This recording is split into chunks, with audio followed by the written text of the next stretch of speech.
Universe related কোনো কিছু কখনোই ইগনোর করা উচিত না।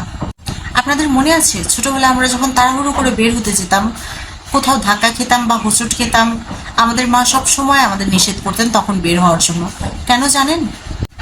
এগুলো ইউনিভার্সের স্পিরিচুয়াল ওয়ার্নিংস।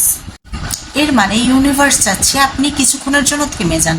ঠিক ওই সময় ওই মুহূর্তে আপনি যদি বের হয়ে যেতেন, আপনার সঙ্গে বড় কোনো দুর্ঘটনা ঘটতো, যেটা ইউনিভার্স চায়নি। তার নিজের রুলসের মাধ্যমে আপনাকে স্বয়ং থামিয়ে দিয়েছেন। আবার আপনার সঙ্গে কেউ কখনো এরকম হয়েছে যে আপনি কথা বলছেন, কথা বলতে বলতে হুট করে কথাটা ভুলে গেছেন, মাত্রই কথাটা বলছিলেন, বলতে বলতে ভুলে গেছেন? থেমে যান। আপনি ভুল ইনফরমেশন ভুল মানুষের সঙ্গে শেয়ার করছেন। এর জন্য স্বয়ং ইউনিভার্স আপনাকে থামিয়ে দিয়েছেন, যেন আপনি ইনফরমেশনটা শেয়ার না করেন। এগুলো ইউনিভার্সের ছোট ছোট স্পিরিচুয়াল ওয়ার্নিংস, যেগুলো আমাদের মেনে চলা উচিত। আবার কখনো কি এরকম হয়েছে যে কোথাও বেরোচ্ছেন, আপনি বারবার কিছু না কিছু ভুলে যাচ্ছেন, আবার হাত থেকে জিনিস পড়ে যাচ্ছে? এই টাইমটাতেও থেমে যান। আর এই স্পিরিচুয়াল ওয়ার্নিংসগুলো কখনো ইগনোর করা উচিত না।